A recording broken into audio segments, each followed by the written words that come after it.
Some stories never make it into print, not because proof is missing, but because the proof itself opens doors better left shut. This is one such account. In the fall of 1875, a family of 5 disappeared without explanation from their isolated farmhouse in rural Virginia. The home was found secured from within. Furniture, clothing, and personal effects lay exactly where they had been left. There were no signs of violence, no blood, no indication that anyone had left in haste. No bodies were ever recovered. Only one detail defied logic. A basement door that had been sealed for decades was discovered standing open.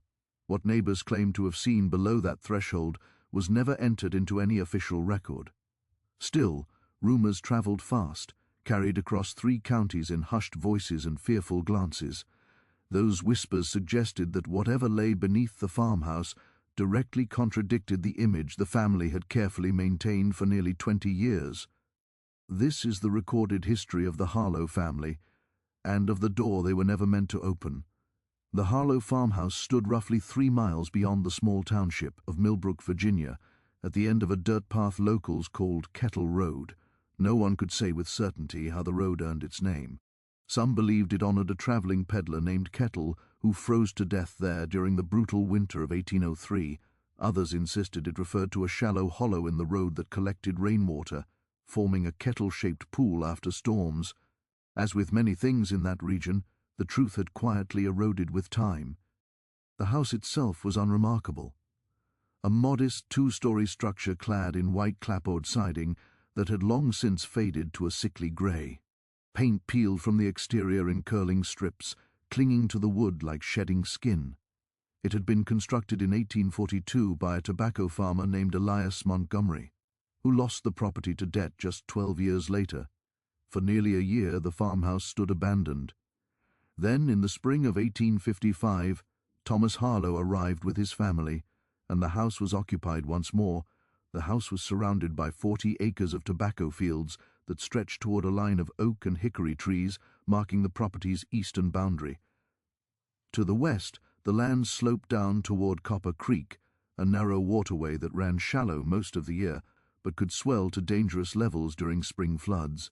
The nearest neighbors were the Porter family, whose property had joined the Harlow's land to the north, and the Cunningham farm, nearly 2 miles south, down Kettle Road. Thomas Harlow, age 47 at the time of purchase, had arrived in Millbrook with a story that satisfied most people's curiosity. He'd been born in Maryland, he said, and had worked as a clerk in Baltimore before receiving an inheritance from a deceased uncle, enough money to purchase a modest farm and start a new life away from the city. His wife Margaret was from a respectable family in Richmond, though she spoke little of her past. They had 3 children: Catherine, who was 7 years old in 1855, James, who was 4, and baby Robert, barely a year old. The family kept to themselves, which wasn't unusual for farming families in that region. The post-war years would prove difficult for everyone, but even in 1855, there was a sense that Virginia was heading towards something dark and uncertain. People focused on their own survival and didn't pry too deeply into their neighbors' business. But there were aspects of the Harlow household that seemed odd from the very beginning. When Thomas purchased the property, he immediately began renovations. He hired 3 men from Millbrook to help him repair the roof and reinforce the foundation, but after 2 weeks, he dismissed them and completed the remaining work himself. One of those men, a carpenter named Henry Sutton, later told his wife that Thomas had been particularly focused on the basement. He wanted it dug deeper, Sutton recalled, said something about needing proper storage for root vegetables and preserved goods. But the way he measured it out, the way he insisted on specific dimensions, it seemed like he was building something else, something he didn't want us to know about. Sutton also remembered that Thomas had ordered an unusual amount of lumber, far more than would be needed for simple repairs. Enough timber to build support beams for something big, he'd said. I asked him what he was planning to store down there that would need such reinforcement. He just smiled and said, "Provisions for the future, Mr. Sutton. A man must always prepare for the future." After Sutton and the other workers were dismissed, Thomas worked alone on the property for 3 months. Neighbors occasionally saw him hauling wagon loads of supplies from town: lumber, nails, chain, padlocks. Margaret and the children were rarely seen during this period. The house's windows remained shuttered even during the warm days of late summer. And then, in September of 1855. Something changed. Samuel Porter, who owned the adjacent farm, was working in his fields one evening when he heard sounds coming from the Harlow property. Not the sounds of construction, but something else.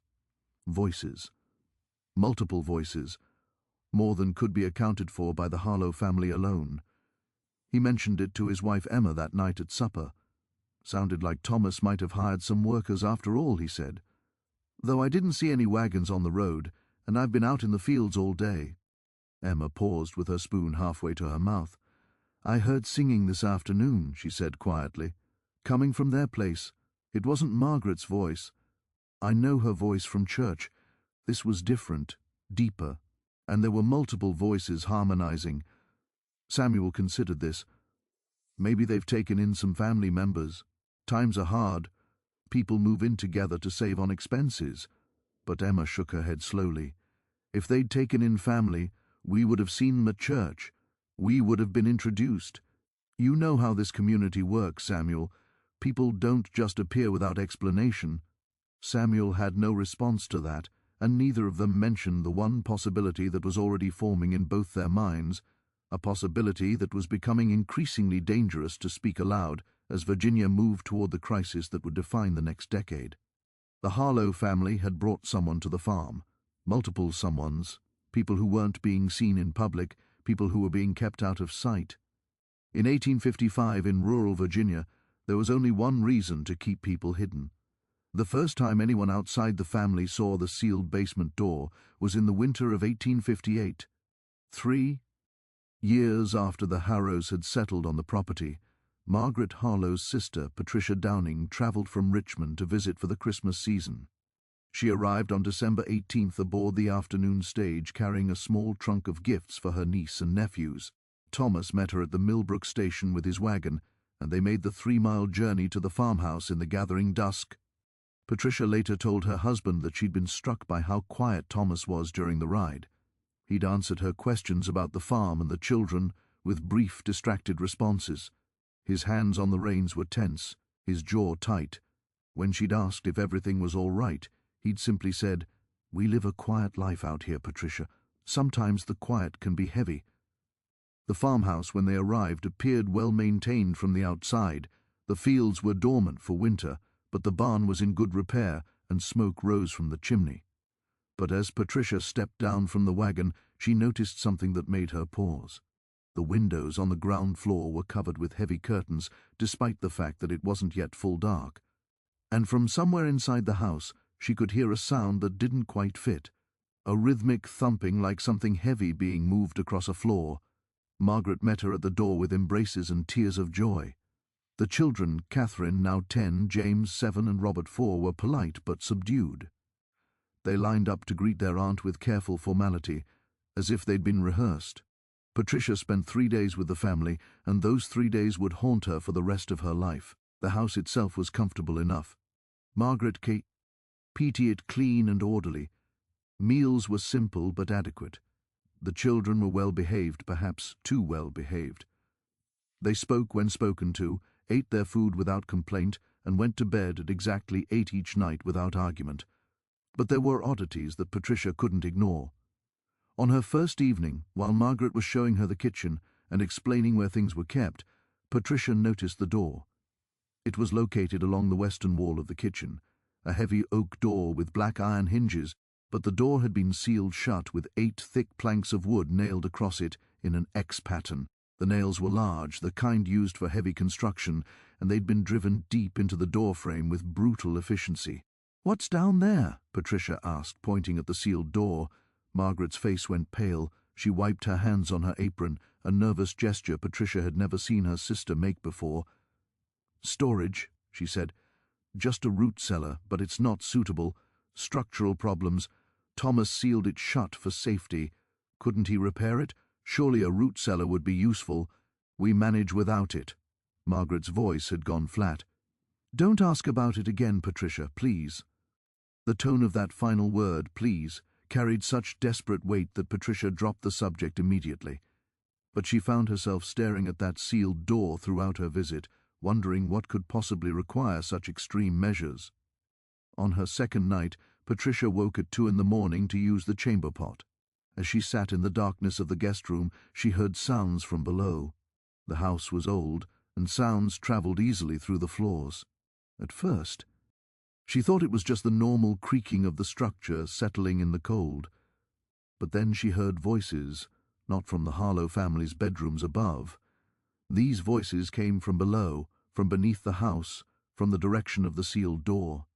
She couldn't make out words, but she could hear the cadence of conversation.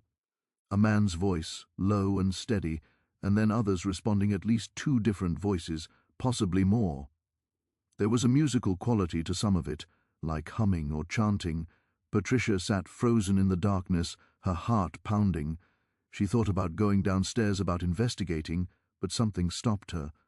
Some instinct told her that whatever was happening below the house, it was something she didn't want to know about, something dangerous to witness. She heard footsteps in the hallway outside her room, heavy masculine footsteps, Thomas walking toward the stairs. She heard him descend, heard the faint sound of wood scraping against wood, heard a door open and close. The voices below became briefly louder, more distinct, and then were muffled again as the door closed. Patricia didn't sleep for the rest of that night. She lay in bed, staring at the ceiling, listening to the sounds of the house. Once she thought she heard crying, a woman's voice sobbing quietly, but it might have been the wind. She told herself it was the wind. On her 3rd morning, Patricia was helping Margaret prepare breakfast when she noticed something on the kitchen floor near the sealed door. Dark stains in the wood, old stains worn by repeated scrubbing but still visible if you knew where to look. "Margaret," she said quietly, "what happened here?" Her sister didn't look up from eggs she was frying. "Accidents happen on farms, Patricia. You know that." "What kind of accidents?" "The kind we don't discuss." That afternoon, Patricia was sitting in the parlor with Catherine, teaching her a new embroidery stitch, when the young girl suddenly said, "Aunt Patricia, do you ever hear voices that aren't really there?" Patricia's needle stopped mid-stitch. "What do you mean, dear?" Catherine kept her eyes on her work. "Sometimes I hear people talking, but when I look, there's no one there. Mama says it's my imagination. She says I'm making up stories. Where do you hear these voices?" "At night, mostly coming from the kitchen, from the place we're not supposed to talk about." Catherine's voice dropped to a whisper. "Sometimes I dream that the door opens and people come out, people I've never seen before. They look at me and they look sad, so sad. And in my dreams they ask me to help them, but I don't know how." Margaret appeared in the doorway so suddenly that Patricia jumped. "Catherine, go upstairs and check on your brothers." The girl stood immediately, setting aside her embroidery without a word of protest. She left the room with her head down, not meeting her mother's eyes. When Catherine was gone, Margaret sat down heavily in the chair her daughter had vacated. She looked at Patricia with an expression of such profound exhaustion that it seemed to age her 10 years. "You can't say anything," Margaret said. "Do you understand? You can't tell anyone what you've heard or seen here. Margaret, what's going on? What's behind that door?" "I can't tell you. And you don't want to know. Trust me, Patricia, you don't want to know. Just go home tomorrow as planned. Go back to Richmond. Live your life, and try to forget you were ever here." "How can I forget? How can I leave you here with whatever this is?" Margaret's eyes filled with tears. "Because there's no alternative, because what's done is done. Because if the truth came out, it wouldn't save anyone. It would only destroy what's left of us. The children, Patricia, think of the children. They're innocent in this." Patricia wanted to press further, wanted to demand answers, but the look of broken desperation on her sister's face stopped her. She reached across and took Margaret's hand, finding it ice-cold despite the warmth of the room. "Are you safe?" Patricia asked. "Are the children safe?" "As safe as we can be," Margaret replied. "As safe as anyone is in this world. But Patricia promised me something. Promise me that if something happens to us, if we disappear, you'll tell someone, tell the authorities. Make sure someone knows to look in the basement. Why would you disappear?" Margaret didn't answer. She just squeezed Patricia's hand once hard and then stood and left the room. Patricia departed the next morning. Thomas drove her back to the Millbrook station in silence. As she was boarding the stage, she turned back to him and said, "Thomas, whatever you're doing out there, it's not worth it. Nothing is worth what I see in my sister's eyes." Thomas looked at her for a long moment. Then he said, "You're right, Patricia. It's not worth it, but it's too late to stop now. Some roads only go forward. You can't turn back even when you realize you've taken the wrong path." Those were the last words Patricia Downing ever heard from her brother-in-law. She wrote to Margaret regularly over the following years, but her letters often went unanswered. The few responses she received were brief and carefully worded, saying nothing of substance. Patricia never visited the farmhouse again, but she kept her sister's request in mind. If anything happened to the Harlows, she would tell someone to look in the basement. In 1875, when news of the family's disappearance finally reached her in Richmond, Patricia was 63 years old and suffering from a wasting illness that would kill her within the year. She was too weak to travel to Millbrook herself, but she wrote a detailed letter to the county sheriff describing everything she'd seen and heard during her visit 17 years earlier. That letter arrived 3 days after Sheriff Curtis had already discovered the basement and its secrets. But Patricia's testimony confirmed something critical. Whatever had been happening in the Harlow basement had been going on since at least 1855, possibly from the very beginning of the family's residence on Kettle Road. 20 years of horror hidden behind 8 planks of nailed oak. 20 years of people living beneath the feet of a seemingly ordinary family. 20 years of sounds that should have prompted questions but didn't, because in Virginia in those years there were many things people chose not to see. The 15 years between the Harlows' arrival and the beginning of the 1870s passed with deceptive normalcy for anyone observing from outside. Thomas worked his 40 acres of tobacco with dogged determination. Margaret maintained the household. The children grew from youth into adolescence, but underneath that veneer of normalcy, a dark routine had established itself, a pattern of life that the Harlow family maintained with careful precision. The farming pattern. Samuel Porter, the neighboring farmer, noticed early on that Thomas Harlow's approach to agriculture was unusual. Most tobacco farmers in the region hired seasonal help during planting and harvest. The work was too intensive for one man to manage alone. But Thomas never hired anyone after that initial construction period in 1855. Instead, he worked with supernatural intensity. Samuel would see him in the fields before dawn, already bent over the tobacco rows, and he'd still be there as darkness fell. The man seemed to require no rest, no breaks, no assistance. Saw Thomas out in his fields yesterday during that rainstorm. Samuel mentioned to his wife in June of 1860, "Most of us had sense enough to come inside. Not him. He was out there in the pouring rain harvesting tobacco like the devil himself was chasing him." But Emma had noticed something else. "Have you ever watched him work closely, Samuel? I mean really watched." "Can't say that I have." "Why?" "Because I have. Last week when I was hanging laundry, I could see into his far field, and Samuel, he wasn't alone." Samuel sat down his coffee cup carefully. "What do you mean?" "There were others with him working the rows. I counted at least 4, maybe 5 different people, but they weren't hired workers from town. I'd have recognized them. These were people I've never seen before, and they moved strangely, slowly, like they were exhausted or ill. Thomas was walking up and down the roads watching them work. Maybe he brought in workers from another county." "Then where are their wagons? Where do they stay?" "I've never seen anyone come or go from that property except the family." "But there were people in those fields, Samuel. I'm sure of it." Samuel didn't know what to say. He and Emma had developed an unspoken agreement not to speculate too deeply about the Harlow farm, but the evidence was becoming harder to ignore. The Harlow property produced modest but consistent yields of tobacco each year, not enough to suggest prosperity, but enough to keep the family fed and the property taxes paid. Thomas sold his crop at the Millbrook market like everyone else, exchanging pleasantries with other farmers, conducting his business with efficient courtesy. But merchants in town noticed oddities about his purchasing habits. William Gardner, who ran the general store, kept detailed ledgers of his customers' purchases. Years later, when authorities examined those ledgers as part of their investigation, certain patterns became clear. Thomas Harlow purchased far more food than a family of 5 should need. Not luxury items. His purchases were basic staples: flour, cornmeal, salted pork, dried beans. But the quantities were excessive. In an average month, he bought enough provisions to feed twice as many people as lived in his household.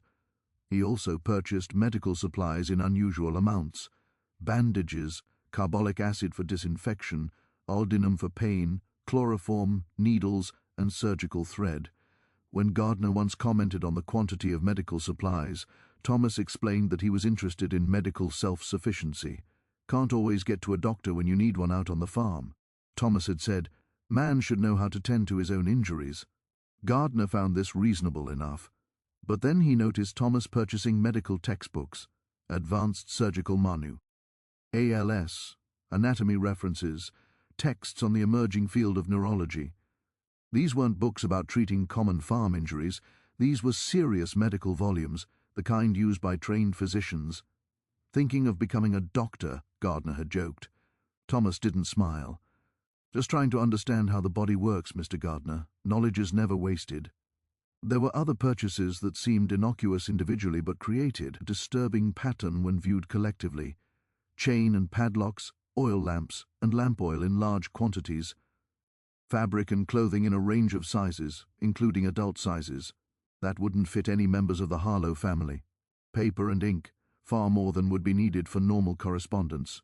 Thomas was documenting something, and he was providing for people who weren't supposed to exist. The church visits.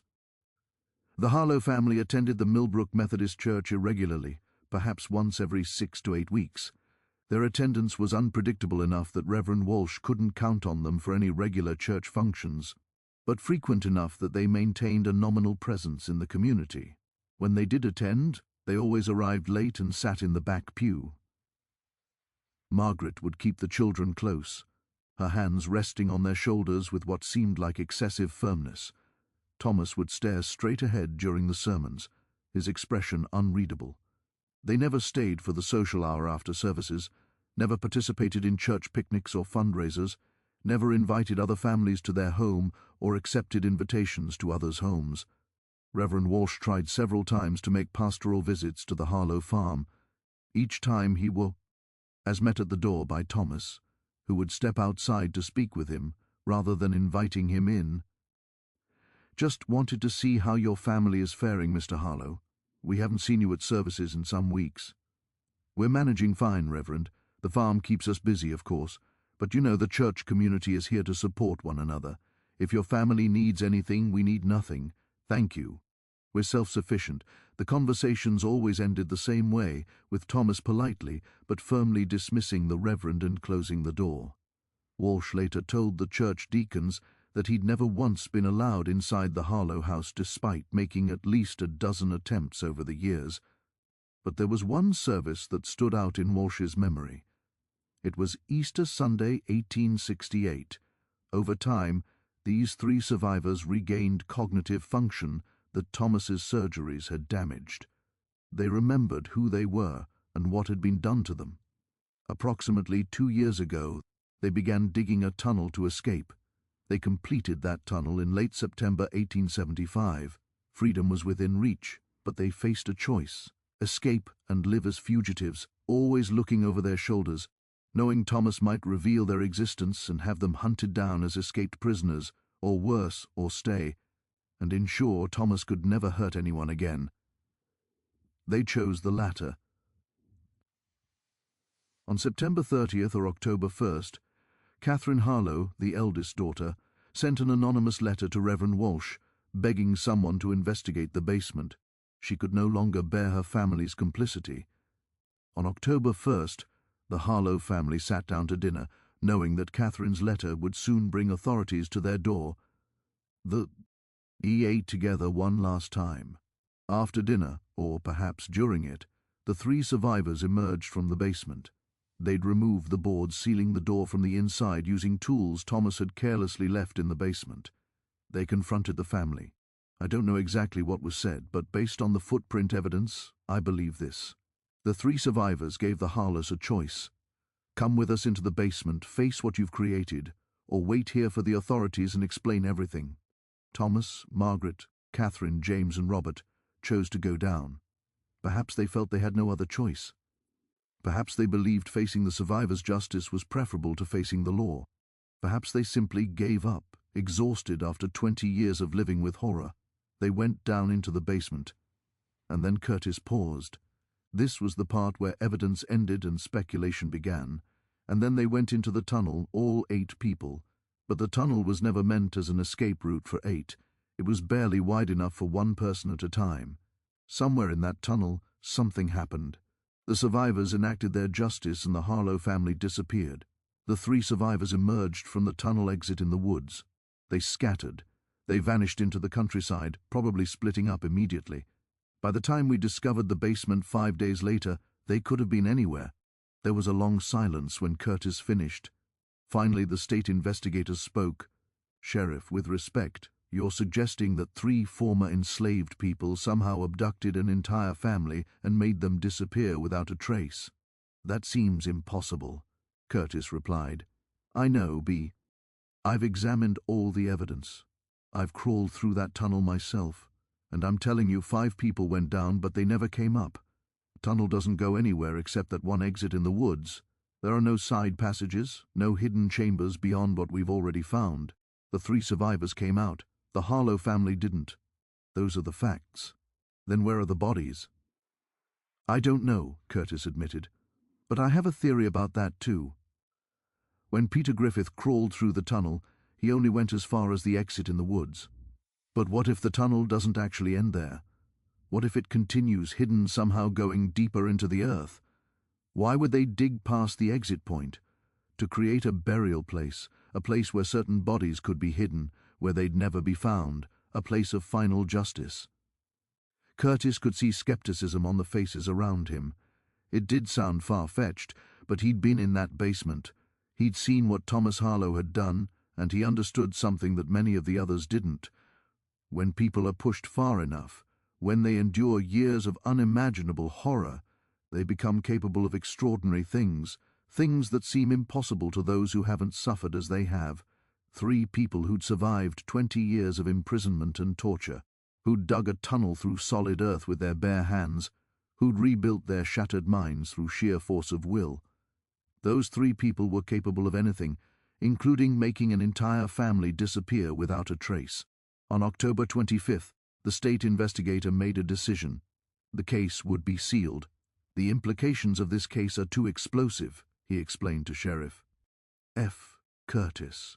"If the full truth comes out that a Virginia landowner spent 20 years conducting medical experiments on enslaved people, even after emancipation, with his family's knowledge, it will inflame tensions that are barely under control as it is. The war has been over for only 10 years. The wounds are still fresh. This story could spark violence across multiple counties." Curtis wanted to argue, wanted to insist that truth mattered, that the 7 victims deserved to have their stories told, but he also understood the investigators' concern. Virginia in 1875 was a powder keg. The truth about the Harlow farm could indeed spark fires that would be hard to contain. The official report would state only that the Harlow family had relocated due to financial difficulties. The 7 bodies found buried on the property would be described as unknown victims of wartime violence and reinterred in unmarked graves in the Millbrook Cemetery. The basement would be filled in with earth. The house would be seized for unpaid taxes and sold at auction. The truth would be buried as completely as the victims. But Curtis made sure the detailed records were kept, full documentation of everything found in the basement, complete transcripts of all interviews, copies of Thomas's journals and Margaret's diary, all of it sealed in the county archives, with the notation not to be opened for 50 years. He did this because he believed that someday, when enough time had passed, people should know what happened, should know the names. Samuel, Ruth, Marcus, Rebecca, Joshua, Dina, Benjamin, should know they existed, should know they suffered, should know they survived, and should know that in the end they had the last word. The Harlow farmhouse stood empty for 3 years after the disappearance. The county tried to sell it, but prospective buyers kept backing out. Some claimed the price was too high. Others admitted they'd heard disturbing rumors about the property's history. The few who did move in never stayed long. In the spring of 1876, A family named Richardson purchased the property at auction. They were from Pennsylvania, knew nothing of the Harlow case, and saw only an opportunity to acquire good farmland at a bargain price. They lasted exactly 23 days. Mrs. Richardson later told her sister, "We heard sounds every night singing from somewhere below the house, and voices, multiple voices, speaking in turn like they were having a conversation. My husband went down to the basement to investigate. He came back up white as a sheet and wouldn't speak for an hour. When he finally told me what he'd found, we packed our belongings that same day. The basement had been filled in with earth, according to the county records, but when my husband went down, he found that the earth had been disturbed, excavated, and there was a hole in the corner, a tunnel entrance freshly dug from the inside out, as if something that had been buried was trying to come back up. We left that afternoon and never returned. Let someone else deal with whatever lives in that basement. 3 more families attempted to live in the house between 1876 and 1878. None stayed longer than a few weeks. All reported similar phenomena. Sounds at night, disturbances in the basement, a pervasive sense of wrongness that made it impossible to sleep. By 1879, the house stood abandoned. No one would buy it at any price. Vandal S. broke windows and stole whatever fixtures remained. The roof began to leak. In 1881, a fire of unknown origin destroyed the interior. Only the shell remained, blackened walls and a crumbling foundation. In 1894, a powerful storm system moved through the region. High winds and flooding damaged structures throughout the county. The Harlow farmhouse, already weakened by years of neglect, simply collapsed. The walls fell inward, burying the basement entrance under tons of rubble. The land reverted to the state and was eventually incorporated into the Jefferson National Forest. Today, the location where the Harlow house once stood is deep in protected wilderness. Few people ever visit the area. Those who do occasionally report an odd barren patch of ground where nothing will grow, not even weeds. Forest rangers have noted this peculiarity. Soil tests show no contamination, no obvious reason for the barrenness. Trees surround the clearing but won't enter it as if respecting some invisible boundary. And rangers have reported something else. On still nights in early October, when the weather is calm and the forest is quiet, you can sometimes hear singing coming from the clearing. Multiple voices harmonizing in old spirituals that haven't been sung in more than a century. The rangers joke about it. They call it acoustic tricks and whine through the trees, and wishful thinking from people who know the local legends. But they don't camp in that clearing. And they don't investigate the sounds too closely, because deep down they know what everyone who spent time in that forest knows.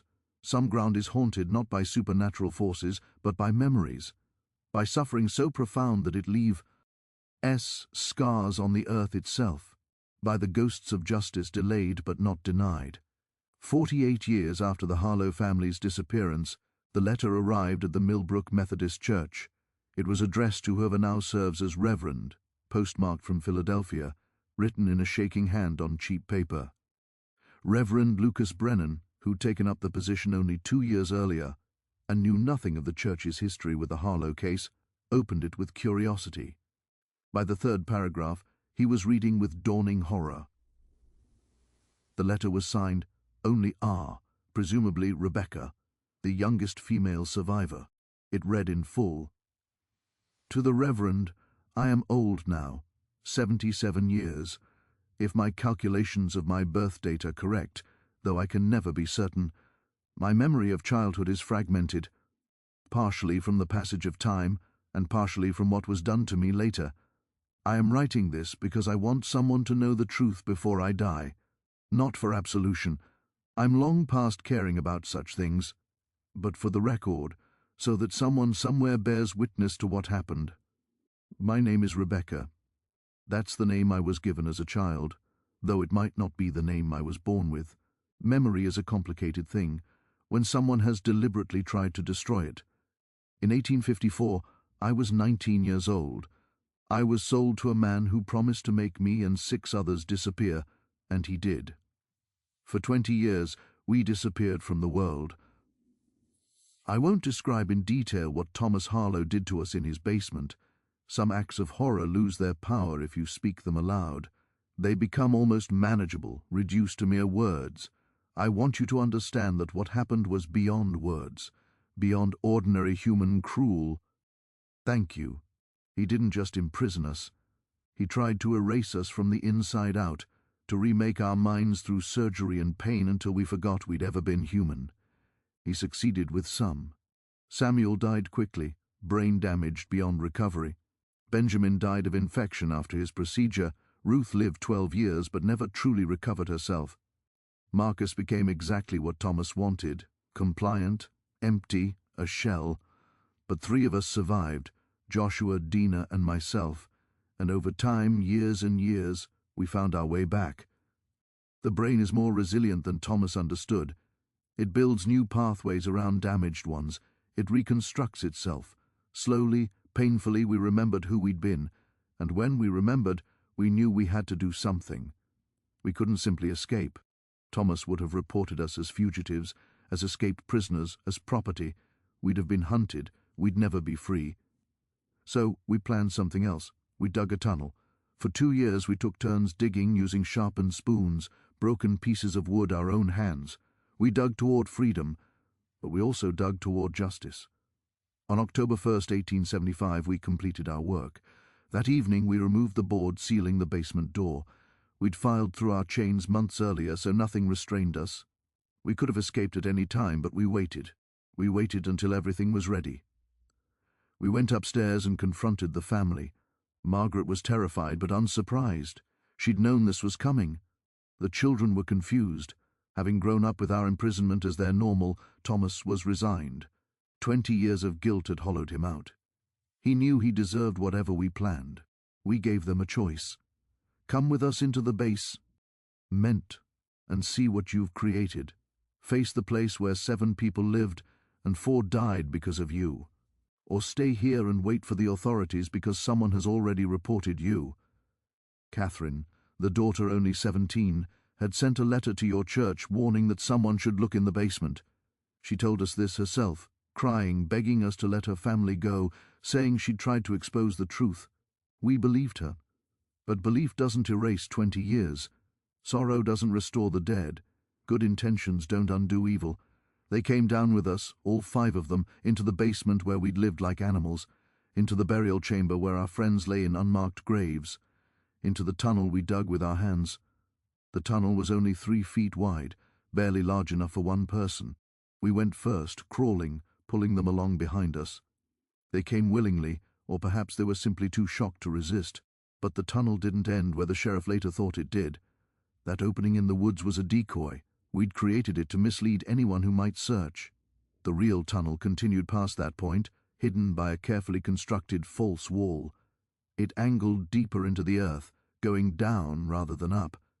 We'd spent 6 months digging that second section, creating a chamber at the end of it, a chamber large enough for 5 people. That's where we left them, deep in the earth, in the darkness where we'd lived for 20 years. We left them with a single lantern and 2 days' worth of water. We told them the tunnel exit was behind them. They'd have to crawl back the way they came to escape. But there was no exit. The false wall we'd constructed was solid. They'd never find it. In the darkness, never realized the way they'd come in was blocked from the inside. They'd search and call for help, and eventually accept that no help was coming. They'd live for perhaps a week with the water we'd left them, maybe longer, depending on how carefully they rationed it. And then they'd die in the darkness as Ruth had died, as Samuel had died, as Benjamin and Marcus and the others had died in darkness, alone, forgotten by the world. Is this evil? I don't know. I've spent 48 years thinking about it. I married a good man who never knew my past. I had children. I lived a life. And through all of it I've wondered, did I do something unforgivable, or did I do the only thing that made sense? I believe we did what had to be done. The law wouldn't have helped us. Authorities then didn't care about people like us. We'd have been dismissed, disbelieved, or worse, blamed for our own imprisonment. So we created our own justice. The others, Joshua and Dina, split off from me in Richmond.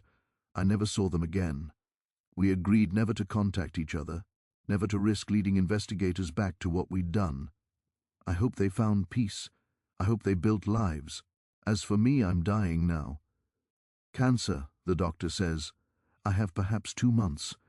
So I'm telling this story because someone should know, not because I want forgiveness, I don't believe in it anymore, but because 7 people existed, Samuel, Ruth, Marcus, Benjamin, Joshua, Dinina, and Rebecca.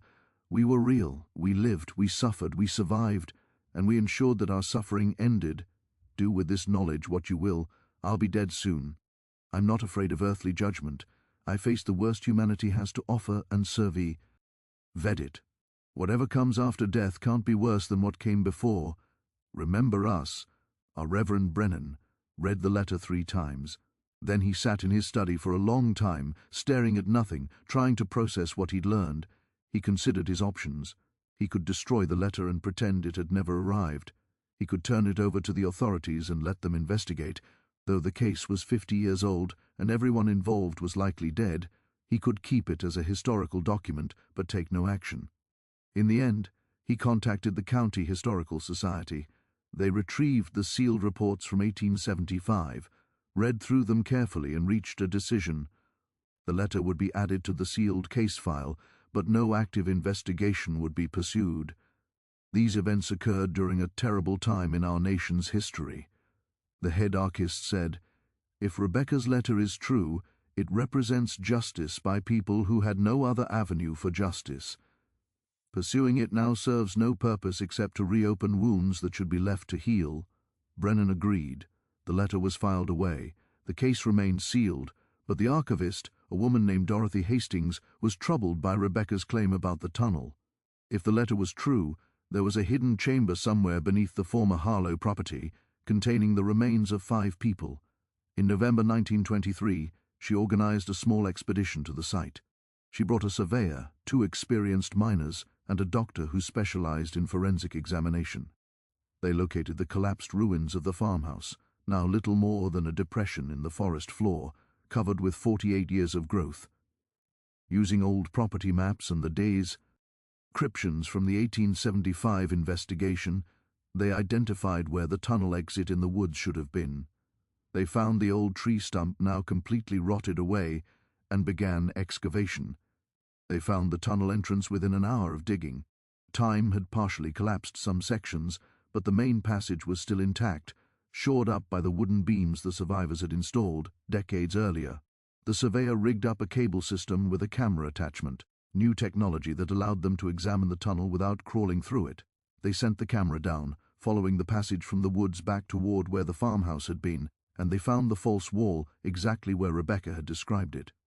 It took 2 days of careful excavation to break through the wall without collapsing the entire tunnel. The miners worked slowly, aware that they were potentially disturbing a crime scene or a grave. On the 3rd day, they broke through into the hidden chamber. Dorothy Hastings reviewed the photographs taken by the camera. She looked at them once, then set them down carefully and walked away to be sick. In the chamber, roughly 8 feet square, dug from solid clay, were 5 skeletons. 2 adults, likely male based on bone structure, 2 young adults, 1 male, 1 female, and 1 child. They were arranged in a circle, holding hands. Even in death, even in darkness, they'd clung to each other. Beside the skeletons was a burned-out lantern, 2 clay jugs that had once held water, and something else. Writing scratched into the wall in multiple hands, growing increasingly shaky and desperate. "Day 1, we came down here thinking we'd find our way back. The way is blocked. We're trapped. Day 3, water is running low.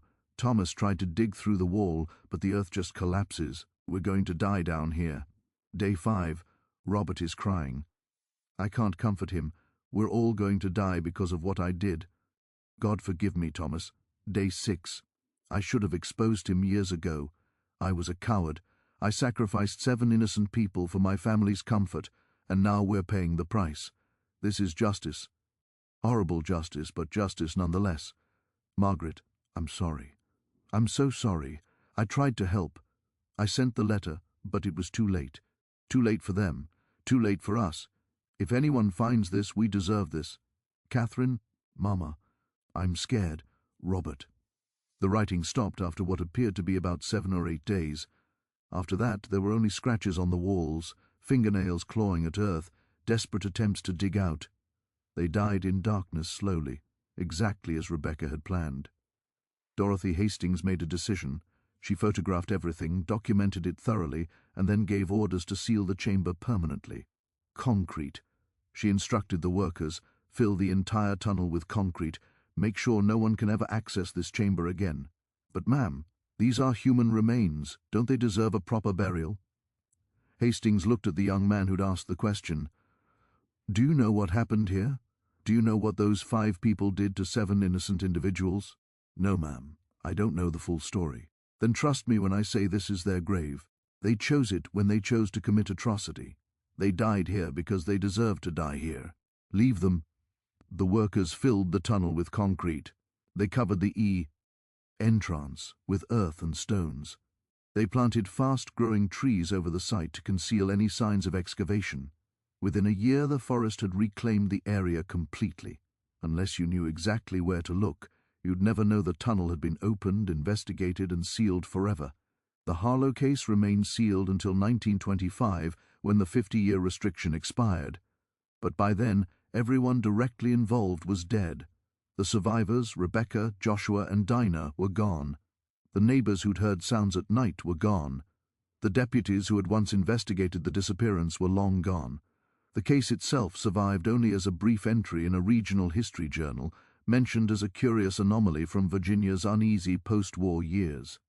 With no living witnesses and the most incriminating evidence, entombed beneath 60 feet of concrete and earth, the mystery was never pursued further.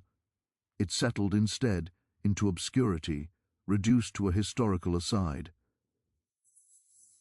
As the decades passed, the story thinned and faded. The exact location of the farmhouse slipped from public memory, recalled only by a handful of local historians. The names of the 7 victims disappeared entirely, preserved solely within sealed documents few had ever read. Yet in the forest, in a desolate clearing where vegetation refuses to take root, something endures. Hikers still pass through the Jefferson National Forest. Some camp nearby. Most, however, steer clear of that particular clearing. They say it feels wrong, unnatural in a way they struggle to explain.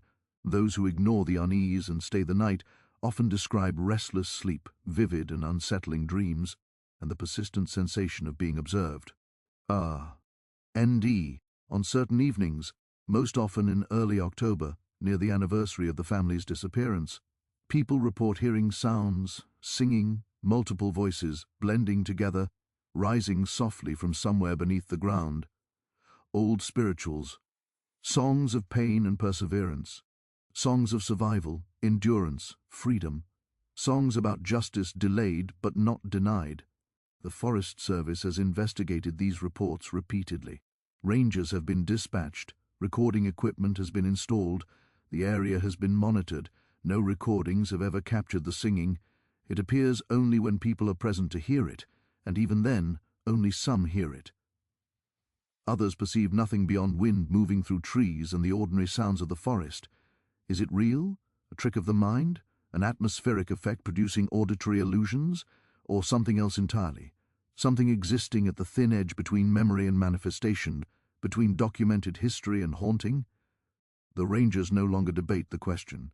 Their reports of brief and clinical acoustic anomalies noted in Grid Section F-17, source undetermined, recommend redirecting visitors to alternative camping zones. Whether imagined or real, the sounds serve a purpose. They remind that something terrible occurred there, that certain acts of cruelty leave scars that never heal, that some suffering cannot be erased by time, burial, or official silence, that 7 people lived, endured imprisonment, torture, and death, or something close enough to it, that 3 survived, and that 5 individuals who enabled and carried out those horrors ultimately paid for them with their lives. Perhaps all of this is true. Perhaps one of it is. Or perhaps the truth exists somewhere in the space between record and legend. What is certain is this: if you stand in that clearing, if you step into that barren circle where nothing grows, you will feel something, a heaviness in the air, a presence, a suggestion of sound that could be wind or could be voices. And if you listen carefully, quieting your breath and your thoughts, you may hear them, 7 voices. They sing of suffering and survival, of the long journey from bondage to freedom, from helplessness to agency, from silence to reckoning. They sing of the family who opened a door sealed for 20 years and discovered that those on the other side had not forgotten, had not forgiven, had only waited. They sing of the night when prisoners became judges, when victims became executioners, when the buried past erupted into the present and demanded payment. Some doors, they remind us, should never be opened. Some basements should remain unexplored. Some truths, once uncovered, cannot be contained. The Harlow family learned this in their final days, trapped in darkness and terror, deep beneath the earth, in a chamber where 7 had suffered, 3 had survived, and 5 would die. They learned it too late. But they learned.